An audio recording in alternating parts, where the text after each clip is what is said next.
जय जगन्नाथ नमस्कार। आसतु नजर पकईवा आज टॉप न्यूज अपडेट कौन सब रही किंतु ता पूर्व आपण मानक गोटे अनुरोध भिडियोटी संपूर्ण देखि सुचिंतित मतामत दिंतु। जो मैंने चैनल को प्रथम कर सब्सक्राइब करूँ एवं आसुवा बेल आइकन को प्रेस करूँ जहाँफल प्रत्येक नूतन भिडियोर नोटिफिकेशन आप सर्वप्रथम पाइपर। तेज आसतु नजर पकईवा आज प्रमुख खबर गुड़िक। आज प्रथम खबर मोरडा निर्वाचन मंडल तथा ब्लॉक अधीन 12 माइल मंगलवार एक मोटरसाइकेल चोरी होता बेले बहु खोजाखोजी सत्वे मोटरसाइकेल कौन खोज खबर न मिलवर शेष में निराश हो बुधवार लिखित एतला दायर करने पर मामला रुजु कला बड़जामणी फांडी पुलिस। एतलाकारी बालेश्वर जिला अमरदा रोड नटाकटा गाँव शेख बसीरुद्दीन को अभियोग मुताबक से निजर मोटरसाइकेल 01 AN 0122 नंबर विशिष्ट मोटरसाइकेल 12 माइल स्थित साप्तकाहाट को जाते बेले सेठारे उक्त बाइक चोरी हो जाता। मंगलवार बहु खोजाखोजी कर निराश होगा पर शेष में बसीरुद्दीन बड़जामणी फांडीर द्वारस्थ हो एतला दायर करते। एने बुधवार राति बड़जामणी फांडी अधिकारी SI भावगिरी महांत 30 नंबर रे एक मामला रुजु कर तदंत आरंभ कर। परवर्ती खबर बड़साई निर्वाचन मंडली तथा बैसिंगा थाना अधीन बाघबसा जरका बैसिंगा कॉलेज नड़पुर डाक्तरखाना माणती उपखंड गौड़गाँ आश्रम स्कूल रे ग्राम उन्नयन विभाग एवं ITDA विभाग पक्षर होगा पाखापाखि 50 कोटी ऊर्ध्व टंका एकाधिक प्रकल्प को मान्यवर लोकप्रिय विधायक सनातन बिजुली माराथन शिलान्यास कार्यक्रम बुधवार अपराह 5टार समाप्त कर। सूचना मुताबक बागबसा नाल उपरे सुच सेतु नड़पुर डाक्तरखाना 3 गोटी बिल्डिंग 98 जातीय राजपथ जारका ठारू हरिपुर पर्यंत रास्तार उन्नतीकरण बैसिंगा कॉलेज एवं गौड़गाँ आश्रम स्कूल ITDA विभाग द्वारा हेबाकु 2 गोटी बिल्डिंग काम एहीपरि 50 कोटी ऊर्ध्व टंकार प्रकल्पर शुभ शिलान्यास कले बड़साई निर्वाचन मंडल मान्यवर लोकप्रिय विधायक सनातन बिजुली। मंगलवार बड़साई ब्लॉक जरिया 50 कोटी टंकार शुभ शिलान्यास करा जायथिबा बेले बुधवार बैसिंगा थाना इलाकार मध्य 50 कोटी ऊर्ध्व टंकार प्रकल्पर शुभ शिलान्यास करिसंती। एहीपरि 2 दिन मध्य पाखापाखि 100 कोटी ऊर्ध्व टंकार गुरुत्वपूर्ण प्रकल्पर शिलान्यास करछंती मान्यवर लोकप्रिय विधायक सनातन बिजुली। परवर्ती खबर स्थानीय कौन एक बैंक में अकाउंट 40 लाख टंका अजाणत उठाई नहीं स्थानीय 20 नंबर वार्डर सुनगड़िया निवासी कमलेश गुप्ता द्वारा बारिपदा टाउन थाना मंगलवार एक लिखित अभियोग कर। अभियोगकारी श्री गुप्ता यह 40 लाख टंका पत्नी मंजू गुप्ता नाम बैंक में जमा करते।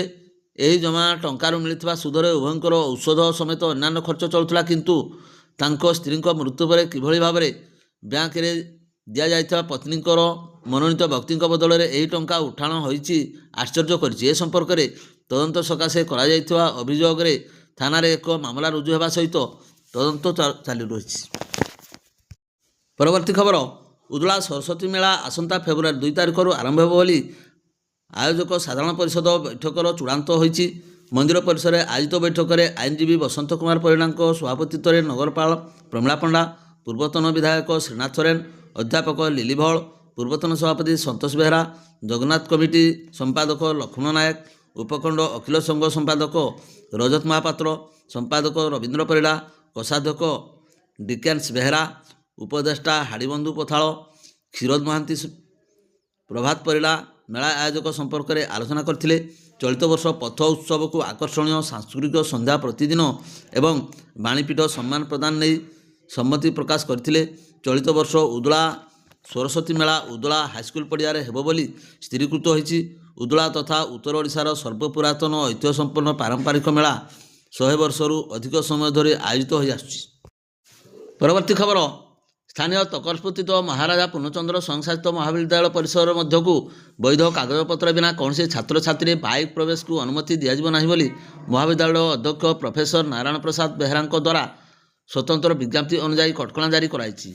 वैध ड्राइविंग लाइसेंस बाइक रे वैध इन्शुरांस एवं वैध हेलमेट बिना कौन विद्यार्थी बाइक नहीं पारे ना बोली उल्लेख सहित प्रवेश पूर्व विद्यार्थी द्वारा चालित समस्त जानवाहन कर्मचारी तथा सुरक्षा कर्मचारी द्वारा मुख्य फाटक में कड़ाकड़ी भाव जांच करा निर्देश करा जिले में सुरक्षित तथा दुर्घटना मुक्त सड़क परिवेश सृष्टि करने एवं छात्र छात्री मध्य आईन सचेतनता सड़क श्रृंखला एवं दायित्ववान नागरिक भावना सृष्टि करने यही पदक्षेप ग्रहण करा प्रकाश कर। ପରବର୍ତ୍ତୀ ଖବର ମୟୂରଭଞ୍ଜ ଜିଲ୍ଲା ଉଦୁଳା ଥାନା ଅଧୀନ କଇଁସାରୀ ଗ୍ରାମରେ ଜଣେ ଧାନ ବ୍ୟବସାୟୀ ବସ୍ତା ପିଛା 16 କିଲୋଗ୍ରାମ ଧାନ ଠକୁଥିବା ଅଭିଯୋଗ କରି ଉତ୍ତ୍ୟକ୍ତ ଚାଷୀ ତାଙ୍କୁ ବାନ୍ଧି ପୁଲିସ ହେଫାଜତରେ ଦେଇଥିବା ଜଣାପଡ଼ିଛି। ମିଳିଥିବା ଖବର ଅନୁସାରେ କଇଁସାରୀ ଗ୍ରାମର ବେତନଟି ଅଞ୍ଚଳର ଜଣେ ବେପାରୀ ଧାନ କିଣିବା ନାମରେ ଗ୍ରାମକୁ ଆସି ଅଲଗା ଦଣ୍ଡି ଓ ଓଜନ କଣ୍ଟା ବ୍ୟବହାର କରି ଚାଷୀଙ୍କୁ ଠକୁଥିବା ଅଭିଯୋଗ କରିଥିଲେ। ସେ ପ୍ରତ୍ୟେକ ବସ୍ତାରୁ 16 କିଲୋଗ୍ରାମ ଓଜନ କମ୍ ଓଜନ ଦେଖାଉଥିବା ଲୁଟ୍ କରିଥିଲେ। ଫଳରେ ଠକେଇ ନେଇ ଗ୍ରାମବାସୀମାନେ ତାତି ଉଠିଥିଲେ ଏବଂ ଧାନ ଭର୍ତ୍ତି ଗାଡ଼ିକୁ ଅଟକ ରଖିବା ସହ ବେପାରୀଙ୍କୁ ବାନ୍ଧି ଗ୍ରାମରେ ଚଲାଇଥିଲେ। ଏ ସଂକ୍ରାନ୍ତରେ ଏକ ଭିଡ଼ିଓ ଗଣମାଧ୍ୟମରେ ଘୁରି ବୁଲୁଛି। ଇତିମଧ୍ୟରେ ପୁଲିସ ଚାଷୀଙ୍କ କବଳରୁ ଉକ୍ତ ବ୍ୟବସାୟୀଙ୍କୁ ଉଦ୍ଧାର କରିବା ସହିତ ତଦନ୍ତ ଜାରି ରଖିଛନ୍ତି। ପରବର୍ତ୍ତୀ ଖବର ଜୟପୁର ସରକାରୀ ଉଚ୍ଚ ବିଦ୍ୟାଳୟ ପିଏମ୍ଶ୍ରୀ ଉତ୍ସବ ପ୍ରଧାନ ଶିକ୍ଷୟିତ୍ରୀ ମହାମୁନି ହେମ୍ରମଙ୍କ ସଂଯୋଜନାରେ ଅନୁଷ୍ଠିତ ହୋଇଯାଇଛି। ମୁଖ୍ୟ ଅତିଥି ଭାବେ ଜଙ୍ଗଲ ଏବଂ ପରିବେଶ ବିଭାଗର ମନ୍ତ୍ରୀ ଗଣେଶରାମ ସିଂ ଖୁଣ୍ଟିଆ ଛାତ୍ରଛାତ୍ରୀଙ୍କୁ ଗୁଣାତ୍ମକ ଶିକ୍ଷାର ବ୍ରତୀ ହେବାକୁ ପରାମର୍ଶ ଦେଇଥିଲେ। ତତ୍ସହିତ ବିଦ୍ୟାଳୟ ବିକାଶ ପାଇଁ ତାଙ୍କ ସରକାରୀ ଅନୁଦାନ ପାଣ୍ଠିରୁ 70 ଲକ୍ଷ ଟଙ୍କା ମଞ୍ଜୁର କରାଯାଇଥିବା ଘୋଷଣା କରିଥିଲେ। ମୟୂରଭଞ୍ଜ ଲୋକସଭା ସାଂସଦ ନବଚରଣ ମାଝୀ ଛାତ୍ରଛାତ୍ରୀ ଯେପରି ଆଧୁନିକ ଶିକ୍ଷା ପଦ୍ଧତି ଆପଣେଇବେ ଆତ୍ମନିର୍ଭରଶୀଳ ହୋଇପାରିବେ ସେଥିପାଇଁ ସେ ପ୍ରବର୍ତ୍ତାଇଥିଲେ। ଜୟପୁର ବ୍ଲକ ଅଧ୍ୟକ୍ଷା କୁମୁଦିନୀ ଦଳେଇ, ଅତିରିକ୍ତ ଜିଲ୍ଲା ଶିକ୍ଷା ଅଧିକାରୀ ଶଶିଧର ସିଂ, ବିଓ ସୁଶାନ୍ତ କୁମାର ସିଂ, ଜିଲ୍ଲା ପରିଷଦ ସଦସ୍ୟ ମିନତୀ ନାୟକ, ଅବସରପ୍ରାପ୍ତ ବରିଷ୍ଠ ଆଦର୍ଶ ଶିକ୍ଷକ କାଳନ୍ଦୀ ଚରଣ ସାହୁ, ଯୋଗେଶ୍ୱର ମହାନ୍ତ, ମେଜର ଦେବେନ୍ଦ୍ରନାଥ ଦାସ, ବିଦ୍ୟାଳୟ ସୁରକ୍ଷା କମିଟି ସଭାପତି ଅରବିନ୍ଦ ସାହୁ ପ୍ରମୁଖ ଉପସ୍ଥିତ ରହିଥିଲେ। ସହକାରୀ ଶିକ୍ଷୟିତ୍ରୀ ଅସ୍ମିତା ମହାନ୍ତ ସଭା ପରିଚାଳନା କରିଥିଲେ। ପରବର୍ତ୍ତୀ ଖବର କୁଳିଅଣା ଥାନା ଅନ୍ତର୍ଗତ ବାରିପଦା ଯାଇଥିବା 18 ନମ୍ବର ଜାତୀୟ ରାଜପଥରେ ଦରଖୁଳି ଛକରେ ଏକ ମର୍ମନ୍ତୁଦ ସିରିଜ୍ ଦୁର୍ଘଟଣା ଘଟିଥିବା ଜଣାପଡ଼ିଛି।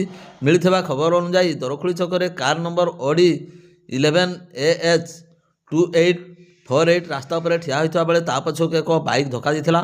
ବାଇକ୍ ପଛରେ ବାଲି ଖାଲି କରି ଆସୁଥିବା ଟ୍ରାକ୍ଟର ଛିଡ଼ା ହୋଇଯାଇଥିଲା। ଫଳରେ ତା ପଛକୁ ପିଟି ଥିଲା OD 01V 8490 ପିକଅପ୍ ଭ୍ୟାନ୍। ସେହି ପିକଅପ୍ OD PB 13BE 6976 ଏକ ଟ୍ରକ୍ ପଛକୁ ଧକ୍କା ଦେଇଥିଲା। କାରଟି ଭୁଲ ଭାବରେ ଠିଆ ହୋଇଥିବା ହେତୁ ଏହି ଦୁର୍ଘଟଣା ଘଟିଥିବା ଜଣାପଡ଼ିଛି। ପିକଅପ୍ ଭ୍ୟାନ୍ରେ ଥିବା ଚାଳକ ଏବଂ ଅନ୍ୟ 2 ଜଣ ଗୁରୁତର ଆହତ ହୋଇଛନ୍ତି। ସ୍ଥାନୀୟ ଲୋକେ ସେମାନଙ୍କୁ ଉଦ୍ଧାର କରି ବାରିପଦା ମେଡ଼ିକାଲକୁ ସ୍ଥାନାନ୍ତରିତ କରିଛନ୍ତି। କାରଟି ଘଟଣାସ୍ଥଳରୁ ଚମ୍ପଟ ମାରିଥିବା ବେଳେ ପିକଅପ୍ ଏବଂ ଟ୍ରକ୍ ରାସ୍ତା ଉପରେ ଛିଡ଼ା ହୋଇଥିବା ଦେଖିବାକୁ ମିଳିଛି। କୁଳିଅଣା ପୁଲିସ ଘଟଣାସ୍ଥଳରେ ପହଞ୍ଚି ତଦନ୍ତ ଆରମ୍ଭ କରିଛି। ଦରଖୁଳିରେ କିଛି ସମୟ ଯାତାୟାତ ବାଧାପ୍ରାପ୍ତ ହୋଇଥିବା ଦେଖିବାକୁ ମିଳିଥିଲା। ପରବର୍ତ୍ତୀ ଖବର ମୟୂରଭଞ୍ଜ ଜିଲ୍ଲା ଧାନମଣ୍ଡିର ବିଭିନ୍ନ ସମସ୍ୟା ନେଇ ନବନିର୍ମାଣ କୃଷକ ସଂଗଠନ ପକ୍ଷରୁ ଜିଲ୍ଲାପାଳଙ୍କ କାର୍ଯ୍ୟାଳୟ ପରିସରରେ ଚାଷୀଙ୍କ ପକ୍ଷରୁ ଧାରଣା ଦିଆଯାଇଥିବା ଜଣାପଡ଼ିଛି। ଘଟଣାସ୍ଥଳରେ କୃଷକ ସଂଗଠନ ଜିଲ୍ଲା ପ୍ରଭାରୀ ବିନୁ ଦାସଙ୍କ ଦ୍ୱାରା ଅଧିକାଂଶ ଚାଷୀ ଅନଲାଇନ୍ କରି ମଧ୍ୟ ଟୋକନ ପାଇପାରୁନଥିବା, ଧାନମଣ୍ଡିରେ 10ରୁ 12 କିଲୋ ଧାନ କଟାଯାଉଥିବା, ଟୋକନ ପାଇଥିବା ଅଧିକାଂଶ ଚାଷୀଙ୍କ ଧାନ ବିକ୍ରିରେ ପରିଣାମ କମ୍ ଆସିଥିବା, ମିଲର ଗାଡ଼ିକୁ ଧାନ ଉଠାଇବା ନାଁରେ ଚାଷୀମାନଙ୍କୁ ବେଆଇନ ଭାବେ ଅର୍ଥ ସଂଗ୍ରହ କରାଯାଉଥିବା, ସ୍ଥାନୀୟ ମିଲର ନିଜ ପାଖ ମଣ୍ଡିରେ ମନଇଚ୍ଛା ରାଜ କରାଯାଉଥିବାରୁ ମିଲରମାନଙ୍କୁ ଅନ୍ୟତ୍ର ମଣ୍ଡିକୁ ପଠାଇବା ଆଦି ଅଭିଯୋଗ କରାଯାଇଥିଲା। ସଂଗଠନର ଜିଲ୍ଲା ସଭାପତି ପ୍ରାଣବନ୍ଧୁ ପଲେଇ ଚାଷୀମାନଙ୍କୁ ଦେଉଥିବା ଅଖାର ପଇସା ମଧ୍ୟ ପାଇପାରୁନଥିବା ଦର୍ଶାଇଥିଲେ। ଦୀର୍ଘ ସମୟର ଧାରଣା ପରେ ଅତିରିକ୍ତ ଜିଲ୍ଲାପାଳ ଦୁଃଖବନ୍ଧୁ ନାୟକ ଧାରଣାଗତ ଚାଷୀଙ୍କ ନେତୃମଣ୍ଡଳୀ ସହିତ ସମସ୍ୟା ନେଇ ଆଲୋଚନା କରିଥିଲେ। ମିଲରମାନଙ୍କ ଶୋଷଣରୁ ଚାଷୀମାନଙ୍କୁ ମୁକ୍ତ କରାଯିବା ନେଇ ପ୍ରତିଶ୍ରୁତି ଦେବା ପରେ ଧାରଣା ପ୍ରତ୍ୟାହୃତ ହୋଇଥିଲା। ପରବର୍ତ୍ତୀ ଖବର ଆଜକୁ ପ୍ରାୟ 4 ବର୍ଷ ପୂର୍ବେ ରାଜଗଞ୍ଜପୁର ବ୍ଲକ ଗଡ଼ିଘାଟି ପଞ୍ଚାୟତର ତମ୍ବାଖରୀ ନିକଟରେ ଥିବା ରାଜରାଜେଶ୍ୱରୀ ମହାଦେବ ମନ୍ଦିର ପ୍ରାଙ୍ଗଣରେ ବିଭିନ୍ନ ସାଂସ୍କୃତିକ ଧାର୍ମିକ ସଭା ସମିତି ସମ୍ମିଳନୀ ବିବାହ ବ୍ରତ ଆଦି କାର୍ଯ୍ୟକ୍ରମ ସମ୍ପାଦନ କରିବା ଉଦ୍ଦେଶ୍ୟରେ ବ୍ଲକ ପ୍ରଶାସନ ପକ୍ଷରୁ ଏକ କଲ୍ୟାଣ ମଣ୍ଡପ କାର୍ଯ୍ୟକ୍ରମ ଆରମ୍ଭ କରାଯାଇଥିଲା। ହେଲେ ଅଦ୍ୟାବଧି କାମ ଶେଷ ହୋଇପାରୁନଥିବାରୁ ବିଭିନ୍ନ ମହଲରେ ଅସନ୍ତୋଷ ଦେଖାଦେଇଛି। ଏହି କଲ୍ୟାଣ ମଣ୍ଡପ କରାଯିବା ପାଇଁ ରାଜଗୋବିନ୍ଦପୁର ପଞ୍ଚାୟତ ସମିତି ପକ୍ଷରୁ ପ୍ରାୟ 14 ଲକ୍ଷ ଟଙ୍କା ବହି ଅଟକଳ କାର୍ଯ୍ୟ କରାଯାଇଥିଲା।